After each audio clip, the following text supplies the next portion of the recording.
Your honour, Kumar అనే ఈ ముద్దాయి ఎలాగైనా డబ్బులు సంపాదించాలనే దురాశతో ఇద్దరు అమాయకుల రక్తం కళ్ళజూశాడు. అతని వేలి ముద్రలున్న ఈ కత్తి దీనికి ప్రధాన ఆధారం. కావున సదరు ముద్దాయిని కఠినంగా శిక్షించవలసిందిగా కోర్టు వారిని కోరుచున్నాము. నేనేం చేయలేదు సార్, నాకేం తెలియదు సార్, నిజంగా నాకేం తెలియదు సార్. ఆర్డర్ ఆర్డర్ సాక్ష్యాలన్నీ పరిశీలించిన పిమ్మట ఈ 2 హత్యలు ముద్దాయి పాల్పడ్డాడని కోర్టు నమ్ముతూ సెక్షన్ ఐపీసీ 302 ప్రకారం ముద్దాయికి ఉరిశిక్ష విధించడం అయినది.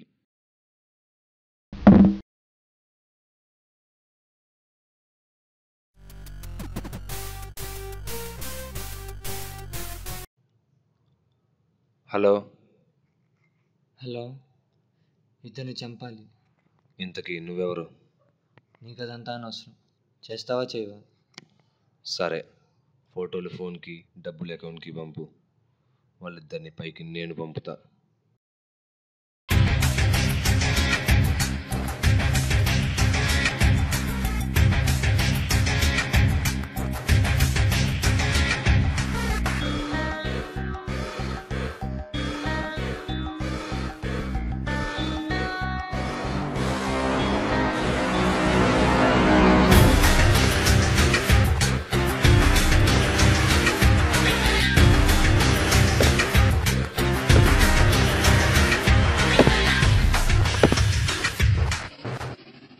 Hello hello police, hello police.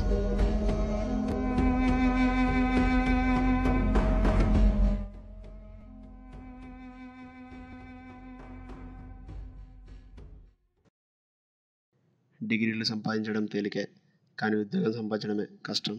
కానీ ఎలాగైనా డబ్బులు సంపాదించాలి. రక్తాన్ని చెమటలా చిందించైనా నా కుటుంబాన్ని సంతోషంగా ఉంచాలి.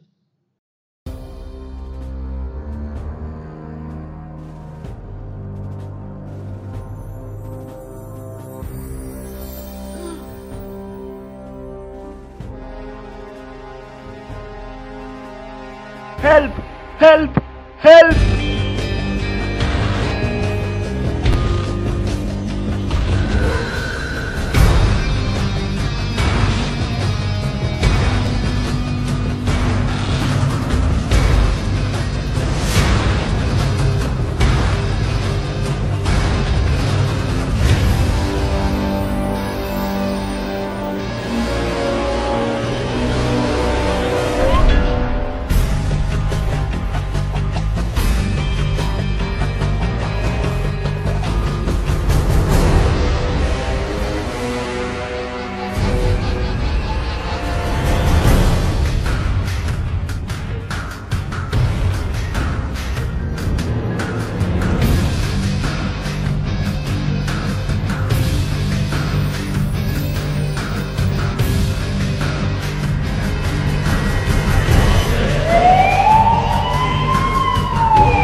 ఇద్దరు అమాయకులను చంపావు.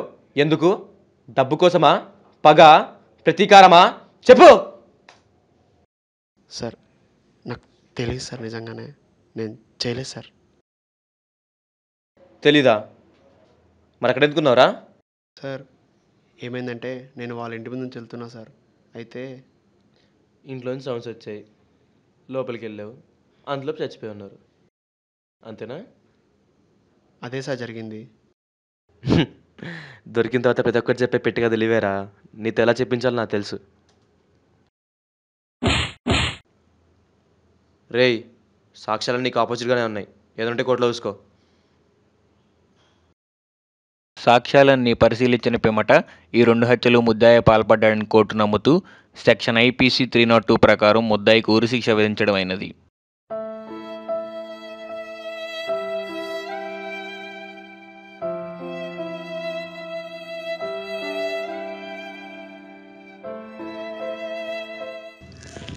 నిజాల్లా కనిపించే అబద్ధాల కింద నిజాలే కాదు జీవితాలు కూడా నలిగిపోతూ ఉంటాయి. మనుషుల్ని బాధపెట్టి జీవితాల్ని మార్చేసే నిర్ణయాలు తీసుకునే ముందు 1కి 2 సార్లు ఆలోచించాలని తెలియజేయడమే మా ఈ చిన్న ప్రయత్నం. జడ్జ్మెంట్.